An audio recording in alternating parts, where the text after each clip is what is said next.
Hi guys, this is my annual Kentucky Derby contenders and pretenders video.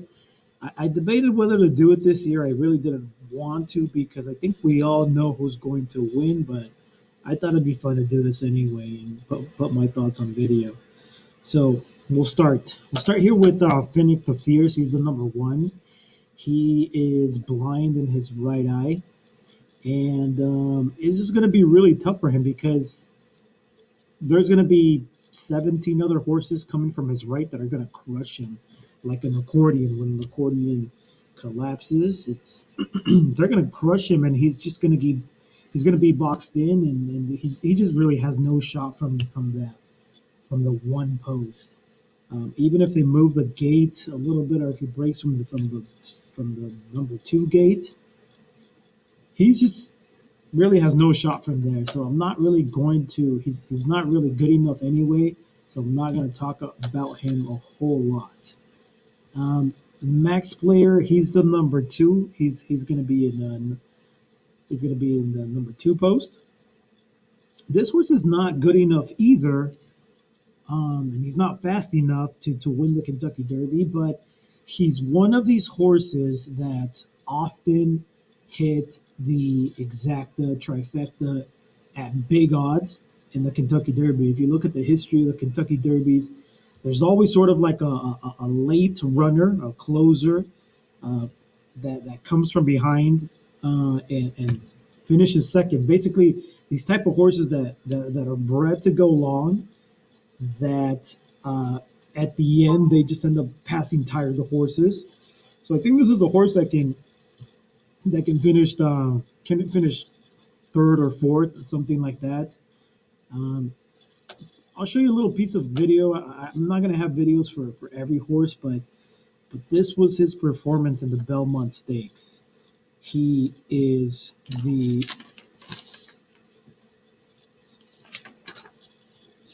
he's the number three horse. So I'm gonna fast forward through some of this video. He's the number three horse here. His jockey is wearing pink silks.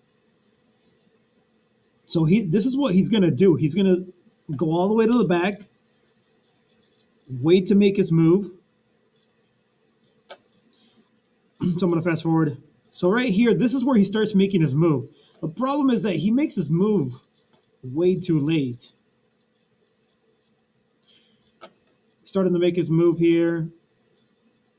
If he made his move a little bit earlier, maybe he would have a chance. But you'll see here that he's just going to end up passing horses here in the Belmont Stakes that are not good enough, that are getting tired. There he's coming right here. He's in number three. There's a few horses in front of him. He ends up passing these horses that are just getting tired and not good enough. They can't go the distance. And he just finishes third. He's done this twice in Grade 1 races. So that's why I think he has a chance to finish third or fourth in the race. Next, we have Enforceable. This horse is not good enough. He's slow. No reason why he should even be in this race, to be honest with you. A lot of these horses, there's about 12 horses in this field that shouldn't even really be in this race. They're too slow. Some of them don't even have a point on a normal year to get in the Kentucky Derby. It's just that they have rich owners that want their horse in the Kentucky Derby, and they paid to get these horses in. Moving on, Storm the Court is the Breeders' Cup Juvenile winner. He has no chance. He just hasn't moved forward. He's not good enough. He's too slow. Moving on, Major Fed, another one that has no chance. Moving on to King Guillermo. I want to talk about King Guillermo. At first, I wanted to completely dismiss him because if you look at his past performances, he's only really had one good race. One that was okay. I'm going to show you his best race ever on dirt. He's ran 3 times on dirt.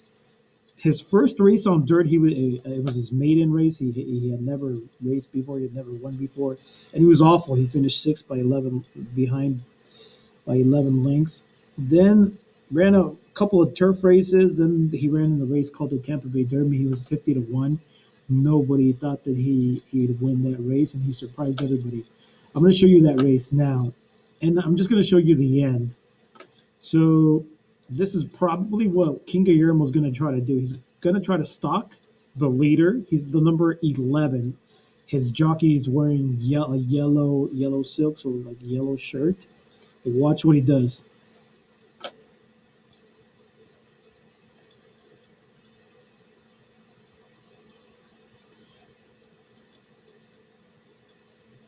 So I imagine the leader's going to be authentic. King Guillermo's going to try to pass him at the end. I don't really know if he's going to have what it takes to pass authentic.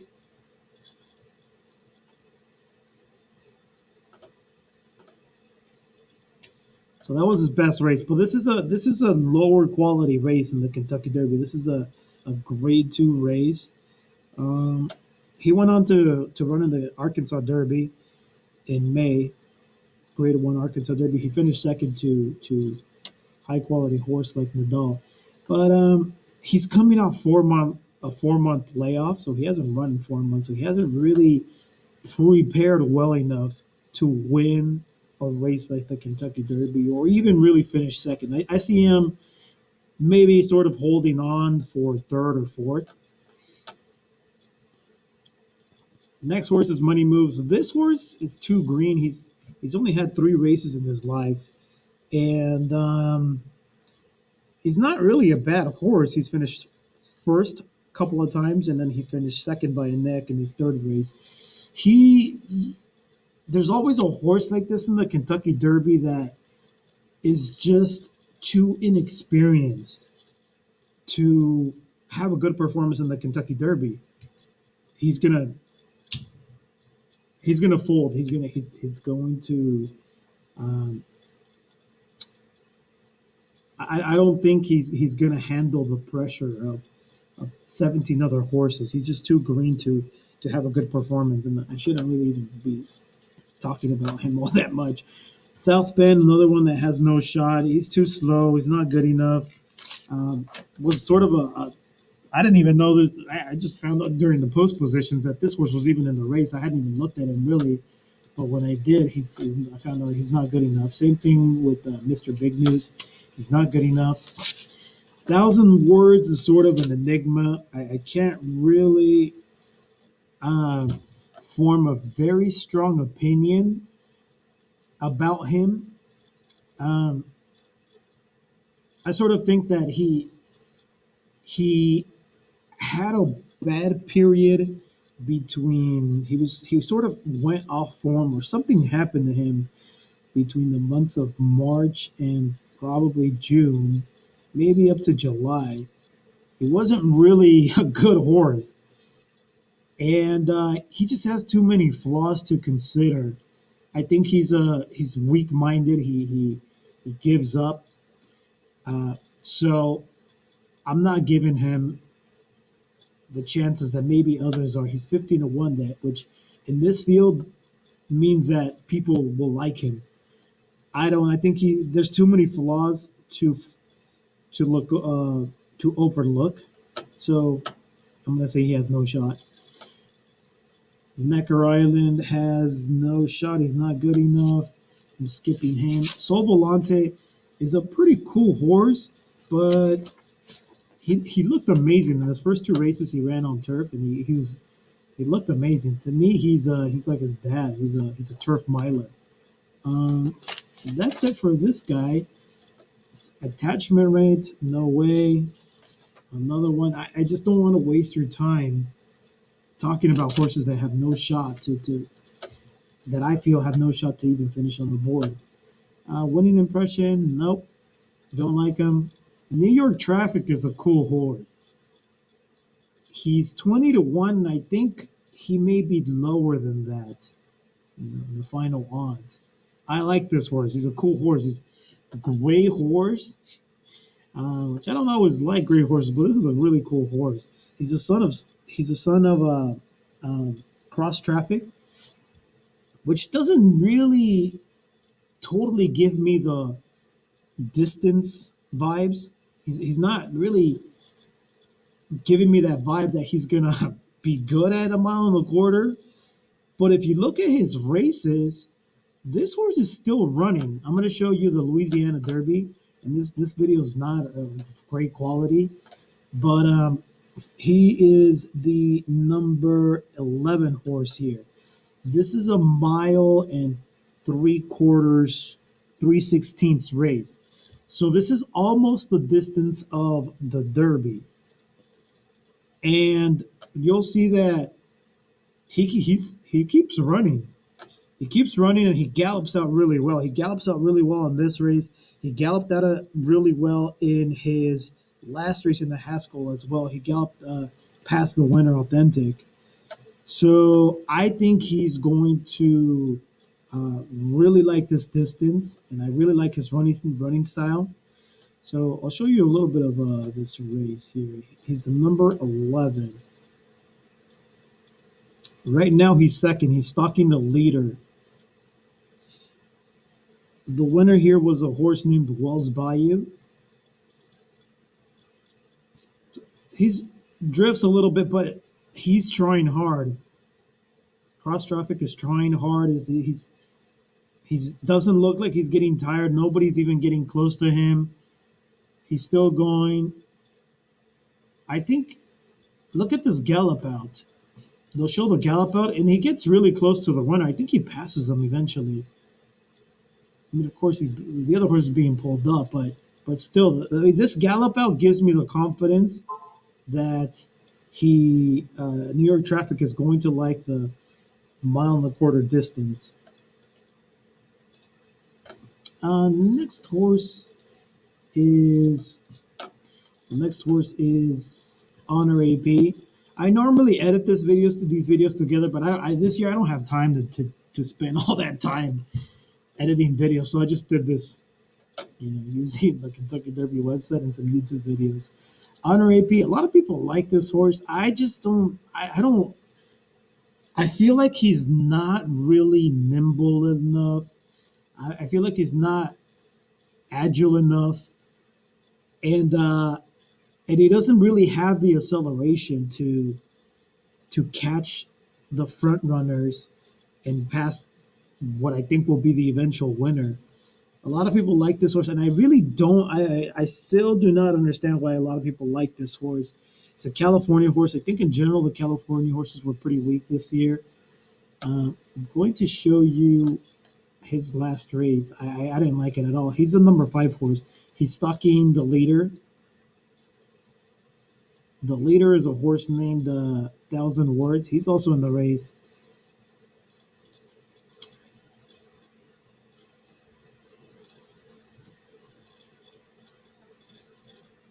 So this is a short race, a mile and 16th race. It's not even a graded stakes race. There's no reason, if this horse is that good, there's no reason he should lose this race against this quality of horses. No matter what, I know a lot of people make these excuses that are BS, that he didn't need to win this race, which is total crap. Nobody puts their horses in the race so just to get a workout, right? That's what workouts are for. Of course, they want to win the money, even though it was only a $98,000 race. Finish a second here. I don't like the way he looked. I don't buy this idea that that owners and trainers put their horses in the race just to get a workout. That's a bunch of crap. There's no way. So I didn't like the way he looked in this race. I just don't. He just takes forever to get going.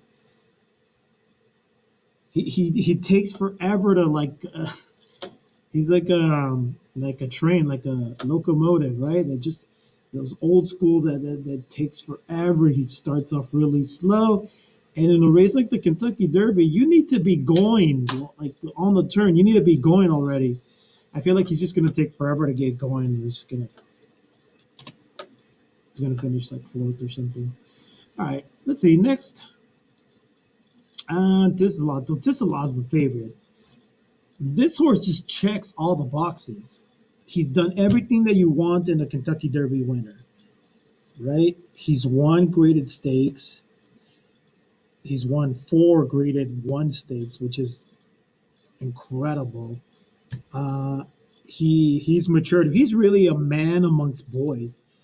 This horse has a chance to win the Breeders' Cup Classic against the top older horses in the country. He's going to be a huge favorite. He's going to be odds like 2 to 5. I don't really think he's really worth a bet at odds of 1 to 5, 2 to 5, something like that. It's not really worth it. Even though I'm pretty positive pretty confident he's going to win. It's just not worth the bet because you don't get paid a whole lot. You'd have to win $50 to win like $20. So he's not worth it. I think if I bet this race, well, sure, I will bet the race. I'm probably gonna put him on top and put some other horses, some long shots underneath him for an exact and maybe a bit of trifecta as well. So and he's already won most of the time in the Kentucky Derby. You're always asking, can this horse run the distance of a mile and a quarter fast?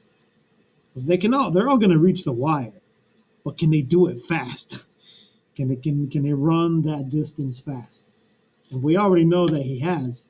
This is the Travers Stakes. This is a mile and a quarter race, and he is the number 6 horse here. So I'm going to put a little bit of this race so you can see.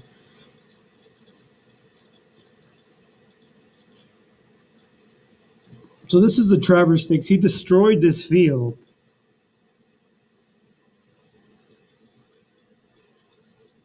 I'm going to fast forward it a little bit. So there's Tiz the Law. His jockey's wearing white and purple silks. I think this horse is going to end up being a superstar horse. I mean, this guy's incredible. Maybe it's just that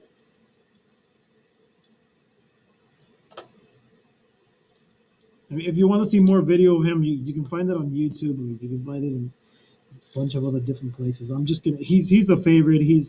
There's no knocks on him other than his trainer, who's kind of racist. Um, but on the horse, there's nothing wrong with the horse. He's gonna win. Um, it's just a matter of whether he'll win the Triple Crown this year. So the last horse is a horse named Authentic, and this is where I want to talk about the pace of this race. Initially, I didn't like this horse either because he has so many flaws. If you look at his races, he always does something wrong.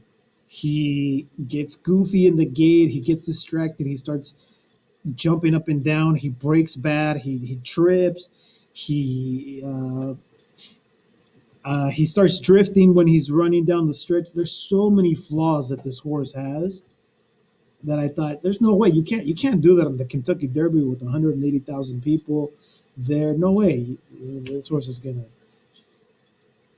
Uh, he's not gonna perform well. But there's no crowd now, and there's no pace. There's absolutely no pace in this race. There's basically just there's like 5 closers that'll just hang out on the back. There's a bunch of slow horses that'll be in the middle, and all the real contenders are going to be forwardly placed. So this is going to be, maybe other people have talked about this, but this is going to be a carousel race, right? So imagine a carousel or a merry-go-round where the horses are sort of stationary and they run in place, and then and nobody goes past the other. This is sort of good. To me, it feels like this is going to be a carousel race where the front runners just go to the front, and that's just kind of the way that the that the race finishes. Nobody passes anybody. The only horse that's really going to make any moves is Tis the Law. Tis the Law is going to be somewhere like third or fourth or fifth, and he's going to pass all the horses at the end. But I think this horse, because there's no pace, because there's not going to be a bunch of horses fighting for the lead and dueling themselves until they get tired. I feel like this horse has a shot to finish second or third, and I completely dismissed him and discount him. But then there was a bunch of scratches. There's a horse called named Art Collector that was scratched because he had a foot injury. So I think this horse now he has a shot now, with all his imperfections, with all his deficiencies. If he breaks well, then he has a shot to finish second, third, or fourth to hold on. His pedigree says he won't go that far, but one of his another horse named Audible a couple of years ago, 2 or 3 years ago, the same pedigree by a horse named Into Mischief, finished third. So I think Authentic. He's a pretty good horse when he puts things together, but so I think he has a chance. So I'll show a little bit of this video here. There's Authentic on the lead, and you'll see here that